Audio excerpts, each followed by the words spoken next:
धन्यवाद अध्यक्ष जी, आपने इस मुद्दे पर मुझे बात रखने को कहा और मैं दिल्ली सरकार का भी आभार व्यक्त करती हूं दिल्ली और देश के लोगों की ओर से कि आज ऐसे समय पर जब सबसे ज्यादा इस सदन की जरूरत महसूस की जा रही थी, ऐसे समय में दिल्ली सरकार ने इस सदन बुलाने का फैसला किया और आज जबान हमारी होगी, शब्द जो है हमारे होंगे, लेकिन जो दर्द है वो दिल्ली और देश के लोगों का होगा। अध्यक्ष जी, 25 जून 1975 को देश में पहली बार इमरजेंसी लगी थी। मैं उस समय पैदा भी नहीं हुई थी, लेकिन मुझे यकीन है कि आप उस समय राजनीति में सक्रिय थे। आपने उस तरह की इमरजेंसी जब पूरे देश में लगी थी, वो एक राजनीतिक अराजकता का माहौल था, लेकिन ऊपर जरा बातचीत कैसे हो रही है? कह रही थी 25 जून 1975 को जब देश में इमरजेंसी लगी थी, मैं पैदा भी नहीं हुई थी, लेकिन आपने उस इमरजेंसी को अपने आंखों से देखा, महसूस किया होगा। उस समय भी बहुत लोग थे जो उस समय जब इमरजेंसी लगी उसकी तारीफ कर रहे थे, उसे ठीक ठहरा रहे थे और बहुत से लोगों जो ठीक ठहरा रहे थे, मुझे लग रहा है आज उसी तरह बहुत से हमारे खिलाड़ी हैं, बहुत से हमारे राजनेता हैं। मुझे लगता है कहीं ना कहीं दबाव या बंदूक रख के उनसे ये हालात जो देख रहे हैं उसे नजरअंदाज करते हुए सरकार के इस कदम की जो तारीफ करवाई जा रही है। यही उस समय पहले भी हुआ था। पूरा देश में अराजकता का माहौल उस समय राजनीतिक था, इस समय राजनीति के साथ आर्थिक भी है। अध्यक्ष जी, मैं और मनीष सिसोदिया जी शनिवार को चांदनी चौक बाजार में, खारी बावली में, कश्मीरी गेट में एक छोटे से छोटे व्यापारी को मिले। हमने वहां देखा बाजार पूरी तरीके से अध्यक्ष जी बंद पड़े हुए हैं। व्यापारियों ने बताया जो छोटा व्यापारी भी चांदनी चौक जैसी जगह पर 10-12 हजार रुपए कमा लेता था, उसकी सेल 400-500 पर आकर रुक गई है। उसके पास घर में जाकर बच्चों को खिलाने के लिए पैसे तक, रोटी तक के नहीं है। लंबी लंबी लाइनें लगी हुई हैं। अध्यक्ष जी, मैं एक चीज के ऊपर ध्यान दिलवाना चाहती हूँ, 2-3 चीजें हैं। नरेंद्र मोदी जी देश के प्रधानमंत्री ने 8 तारीख की रात को 8:17 के ऊपर सारे टीवी चैनल पे लाइव आए और हमें लगा कि पता नहीं क्या हो गया। पहला शब्द था काले धन से लड़ना चाहते। पूरे देश में खुशी थी, मुझे भी वो शब्द सुनकर बहुत खुशी महसूस हुई कि प्रधानमंत्री 2.5 साल बाद शायद अपना कमिटमेंट पूरा करने जा रहे हैं और ये बिल्कुल देश काले धन से लड़ना चाहता है। लेकिन जैसे जैसे उन्होंने अपनी बात को आगे बढ़ाया तो हमारे पांव के नीचे से जमीन हट गई, क्योंकि हम जमीन के लोग हैं और हमें मालूम था कि ये जो फरमान जारी किया जा रहा है उसके बाद देश और दिल्ली के अंदर हालात क्या होने वाले हैं। अध्यक्ष जी, सबसे बड़ा मजाक उन्होंने तब किया जब 8 तारीख की रात को वो तुगलक की फरमान जारी करते कि 500 और 100 के नोटों पर पाबंदी लगा देते हैं और 9 तारीख की सुबह हवाई जहाज लेकर जापान रवाना हो जाते हैं विदेशी दौरे पर। और वहां जाकर जो भारतीय कम्युनिटी उसमें बहुत ठाके लगाकर, तालियां बजा बजा कर जिक्र करते हैं उस बूढ़ी मां का जो कहीं वृद्धाश्रम में पड़ी हुई है। ये कहते हैं मेरी बात हुई एक मां से, जो पता नहीं कब बात होगी, बड़ी हैरानी की बात है, कौन से आश्रम की कौन सी मां से प्रधानमंत्री जी की बात हुई। जुमले गढ़ना इनसे सीखिए कोई। उन्होंने कहा वहां पर जापान की हमारी इंडियन कम्युनिटी के सामने कि मुझे एक मां ने बहुत आशीर्वाद दिया। उन्होंने कहा कि मेरे बेटा बहू मुझे वृद्धाश्रम में छोड़ गए थे, लेकिन अब मुझे उनको मेरी याद आ रही है और मेरे बैंक में 2.5 लाख रुपया जमा हो गया है। वो माँ कहाँ है, कौन सा आश्रम है, कब बात हो गई प्रधानमंत्री जी से जिसका जिक्र वो जापान में जाकर कर रहे थे, ठाके लगा रहे थे। अध्यक्ष जी, वो माँ मुझे मिल गई है, मैं बताना चाहती हूँ। और उस माँ ने मुझे कहा, जिस माँ की प्रधानमंत्री जी से बात हुई वही माँ उसी हिसाब से मुझे भी बता रही है कि मोदी जी को जाकर कह दीजिए कि मुझे नहीं मालूम मेरा बैंक खाता वो कौन सा है, मुझे नहीं मालूम मेरे बेटे ने कब और कैसे 2.5 लाख डाला है। अगर आपकी जानकारी में है मोदी जी, तो जाइए मेरे बेटे को काला धन मेरे खाते में डालने के मामले में गिरफ्तार करिए, जेल में डालिए। और आशीर्वाद मैं आपको तब दूंगी जब वो मां ये कह रही है कि मैं अपनी 4 दिन से पासबुक लेकर बैंक के धक्के खा रही हूं, मैं अपनी पेंशन नहीं लगवा पा रही हूं, मैं दवा नहीं ले पा रही हूं, वो मां रो रही है। ये मोदी जी को मैं बताना चाहती हूं, ये वही मां है जिस मां ने आपको आशीर्वाद दिया था। अध्यक्ष जी, सबसे बड़ी बात, खाता नंबर मैं बता रही हूं ऑन रिकॉर्ड 5545100034। ये किसका अकाउंट नंबर है अध्यक्ष जी? पश्चिम बंगाल के भाजपा के जो खाता है, पार्टी कार्यालय का खाता का नंबर बता रही हूं, दोबारा बता रही हूं 5545100034। मैं क्यों इसका जिक्र कर रही हूं? अध्यक्ष जी, प्रधानमंत्री देश के कहते हैं ये जानकारी बहुत खुफिया रखी गई है, किसी को इसकी जानकारी नहीं दी गई है। 8 तारीख की रात को 8:37 में घोषणा करते हैं और उसी दिन सुबह 500 और 1000 के नोट भाजपा कार्यालय बैंक के खातों में जमा करा देता है सुबह सुबह। ये कोई पूछेगा कि 1 करोड़ रुपया जो भाजपा के खाते में सभी के सभी 100 और 500 के नोट जमा कराए गए, वो कैसे आए? और ये एक ही उदाहरण नहीं, ऐसे बहुत से उदाहरण है अध्यक्ष जी जो मैं आपको गिना सकती हूँ। और मुझे लगता है बिल्कुल जो जांच की मांग की जा रही है, भाजपा के एक कार्यालय खातों की जांच होना बेहद जरूरी हो चुका है। ये कहना कि ये जानकारी किसी को नहीं थी, ये बिल्कुल झूठ है। इसके एक और अब मैं आपको सबूत दे देती हूँ।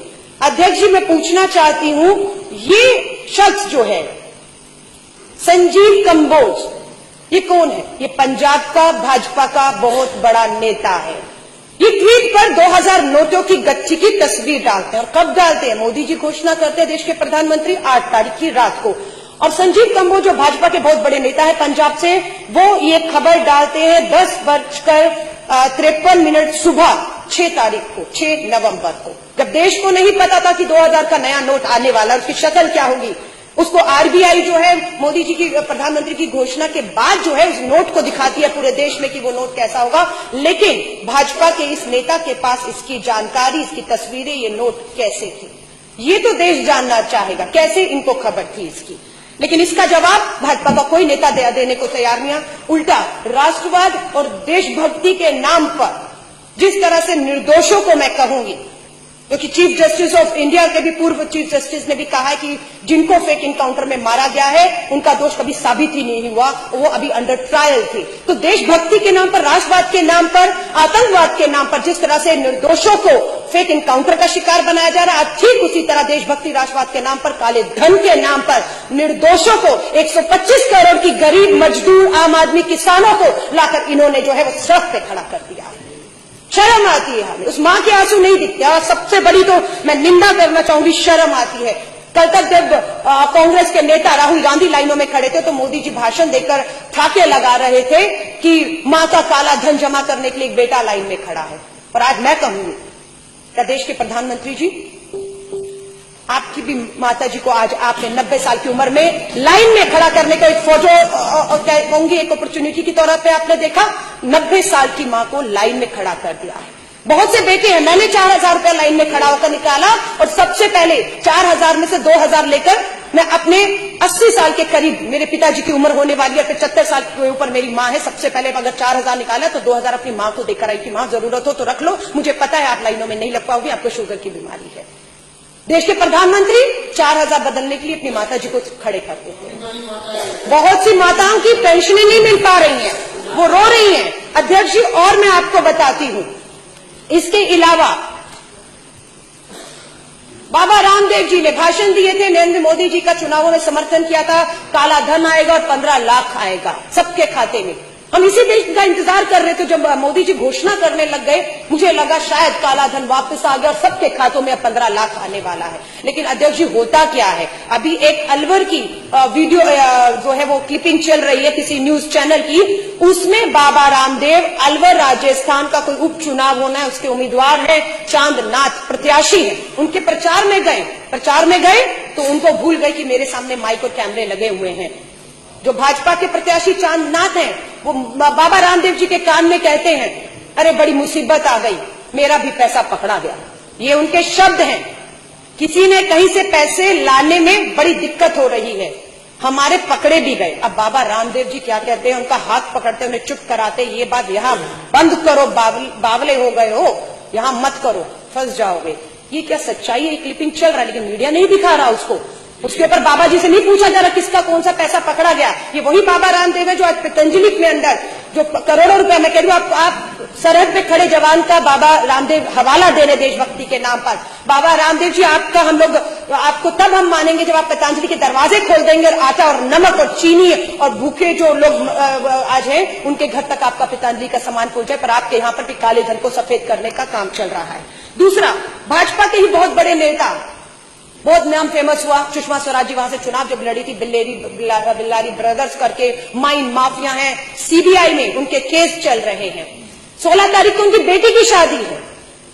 ये हिंदुस्तान टाइम्स की न्यूज़पेपर में इसका खुलासा है कि 500 करोड़ रुपया बिल्लारी ब्रदर, रेड्डी ब्रदर, भाजपा के लीडर जो है नेता, 500 करोड़ रुपया अपनी बेटी की शादी पे खर्च करना चाह रहे हैं। क्या इसकी कोई जांच करेगा कि ये 500 करोड़ रुपया जो शादी पे उड़ाया जाएगा ऐसे माहौल में, वो कहां से आया?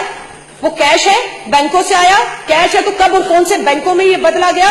अध्यक्ष जी, इसकी कोई जानकारी अगर आप मांगेंगे तो आपको देशद्रोही कहा जाएगा। अध्यक्ष जी, अभी भी एक और हिंदुस्तान टाइम पंजाब की खबर आई है कि पंजाब में 2 लोगों को 2000 के जाली नोटों के साथ पकड़ भी लिया गया। मैं चांदनी चौक से आती हूं, हमारे यहां पर बहुत प्रचलन है, सुनने में आता है कि हवाला कारोबार होता है, और आज तक और बहुत से चैनलों ने स्टिंग ऑपरेशन भी की। किस तरह से रातों रात काला पैसा जो है वो सोनहारों की दुकान पर पहुंचा, सोनहारों ने कैसे जो काला धन स्वीकार करते हुए किस तरीके से काला धन लेकर सोना बेचा है, इसका खुलासा हुआ। अध्यक्ष जी, हवाला के थ्रू कैसे पैसा हो रहा है, जाली नोट आ चुके हैं, बिल्कुल इसकी चिंता जो है वो इनको नहीं हो रही है। अगर आप प्रश्न करेंगे तो आपको देशद्रोही कहा जाएगा, आपको जो है। और मैं अध्यक्ष जी कहूंगी, नितिन जी प्लीज, ये अखबार की सच्चाइयां हैं।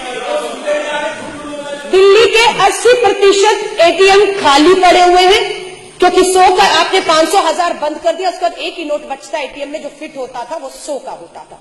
और 100 की जो हकीकत है इस देश में, ये मैं नहीं कह रही, ये आंकड़े हैं, ये मेरे हाथ में इंडिया टुडे का न्यूज़पेपर है। इंडिया टुडे का न्यूज़पेपर ये बता रहा है कि देश में तो कुल करेंसी का जो 500 के नोट थे उसका 47% जो है वो हिस्सा था, और जो 1000 के नोट थे उसका लगभग 37%। आप मानिए लगभग 80% जो करेंसी थी वो 500 और 1000 के नोट की थी। 80-85 बाकी जितना भी रह गया, कुछ प्रतिशत 100 के नोट से ये देश ये सोच रहे हैं कुछ यूं चल जाएगा। ये हकीकत है।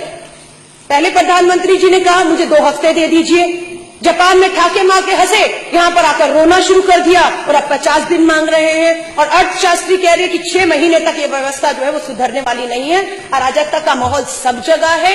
अगर दिल्ली के मुख्यमंत्री उन्हें चेतावनी भी देते हैं कि संभल जाइए, इस देश के हालात बहुत बदतर होने वाले हैं, लेकिन वो कहते हैं कि आप हमें धमका रहे हैं, आप हमें धमका रहे हैं। आश्रय लेना चाह रहे हैं कि कश्मीर में अगर स्टोन पेल्टिंग, अध्यक्ष जी, अगर बंद हो गया तो 500 के नोट बंद करने से हुआ है। तो मैं ये भी बता दूं, इस 500 के नोट के साथ स्टोन पेल्टिंग अगर पथराव वहां बंद हो चुका है, लेकिन खतरा पूरे देश में इसका पैदा हो चुका है। उसके उदाहरण है कि बहुत जगह लूटमार शुरू हो गई, काले बाजारी शुरू हो गई है, नमक तक को लेकर खारी बाबली की दुकान को लूटा गया है। इन सबके लिए सरकार बिल्कुल भी तैयार नहीं है।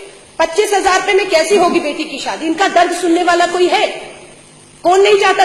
अध्यक्ष जी, एक मां मुझे मिली जिसका मैंने फेसबुक पे वीडियो भी डाला है, 10 लाख लोगों ने उसको शेयर किया है। वो मां ये कह रही है कि मैंने 50,000 रुपया 8 तारीख की सुबह अपनी बेटी की शादी के लिए उधार लिया था। वो 50,000 अब कागज रद्दी हो चुका है, कर्ज सिर पे खड़ा है जिससे लिया है। वो कहता है मुझे ये नोट वापस चाहिए।